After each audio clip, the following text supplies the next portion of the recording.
మన రక్షకుడైన యేసుక్రీస్తు నామములో అందరికీ వందనాలండి. ఈరోజు దేవుని మాటలు ఎఫెసీయులకు రాసిన పత్రిక 3వ అధ్యాయము 19వ వచనము. జ్ఞానమునకు మించిన క్రీస్తు ప్రేమను తెలుసుకొనుటకు తగిన శక్తి గలవారు కావాలననియు ప్రార్థించుచున్నాము. దేవుని బిడ్డలారా, ఇక్కడ గమనించారా? క్రీస్తు ప్రేమను తెలుసుకోవాలి అంటే శక్తి గలవానిగా మనము కావాలంట. అంటే ఆ ప్రేమ ఎంత గొప్పదో ఒకసారి ఆలోచించండి. ఆ ప్రేమ ఎంత విలువైనదో ఒకసారి ఆలోచించండి. దేవుని బిడ్డలారా, కొంతమంది చక్కగా మాట్లాడుతూ ఉంటే, అర్థవంతమైన విధముగా మాట్లాడుతూ ఉంటే మనకేమనిపిస్తుంది? అమ్మో, ఎంత జ్ఞానవంతుడు, ఎంత జ్ఞానవంతురాలు అని మనం అనుకుంటాం. అంతకంటే గొప్పది ఏంటంటే, అంతకంటే శ్రేష్టమైనది ఏంటంటే క్రీస్తు ప్రేమ అని లేఖనం సెలవిస్తుంది. జ్ఞానమునకు మించిన క్రీస్తు ప్రేమను తెలుసుకోవాలంటే మనం శక్తి గలవారుగా ఉండాల.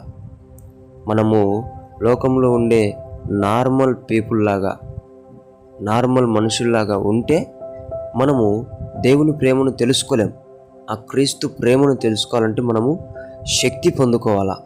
శక్తి పొందుకొని క్రీస్తు ప్రేమను తెలుసుకొని అందరికీ మనము వివరించే విధముగా, ఆ ప్రేమను ప్రతి ఒక్కరికి పరిచయం చేసే విధముగా మనం తయారవ్వాలా.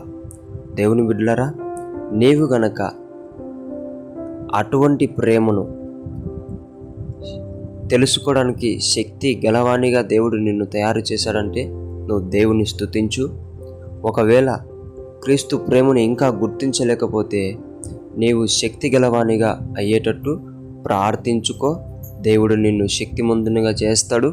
ఖచ్చితంగా నీవు కూడా క్రీస్తు ప్రేమను తెలుసుకోగలుగుతావు. తెలుసుకొని అనేక జనములలో ప్రచురింపగలుగుతావు కూడా. దేవుడి మాటలను దీవించునుగాక. ప్రార్థిద్దాం. యేసయ్యా, మీకు వందనాలు నాయన. ఎవరైతే